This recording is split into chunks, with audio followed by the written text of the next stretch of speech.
높은 금리 때문에 서민들이 느끼는 부담은 갈수록 무거워지고 있는데 이런 가운데 전북은행과 광주은행의 지주사죠. JB금융지주가 역대 최대 실적을 냈습니다.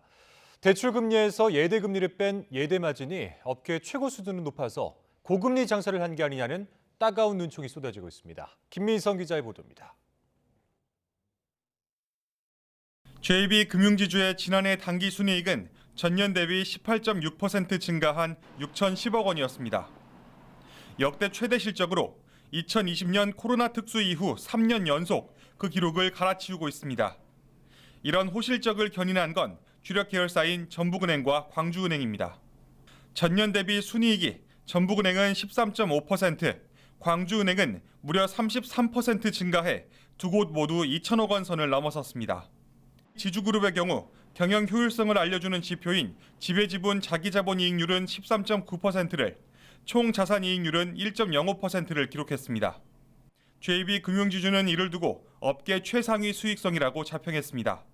그런데 이런 성장세 이면에는 업계 최상위 금리가 숨겨져 있다는 지적이 나옵니다.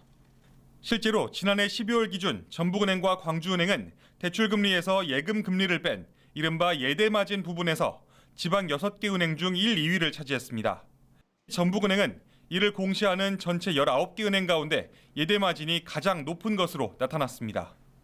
대출금리 인하 운동을 계속해서 토론도 제안하고 또 여러 가지 서명도 받아서 전북은행에 제출했는데 전북은행은 거의 아랑곳하지 않고 작년 연말에 또 금리를 또 인상을 시켰어요.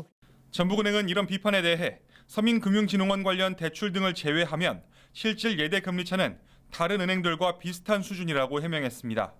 특히 12월 가계대출 신규 취급액 가운데 90% 가까이가 저신용자와 외국인이라며 고금리 은행이라는 건 오해라고 덧붙였습니다. 윤석열 대통령까지 나서 은행 고금리로 국민 고통이 크다고 지적하면서 논란의 불길이 커진 상황. 고금리 시대, 은행의 공공성이 그 어느 때보다 중요해진 만큼 은행이 금융 소비자의 눈높이에 맞춰야 한다는 목소리에 더 힘이 실리고 있습니다. YTN 김민성입니다.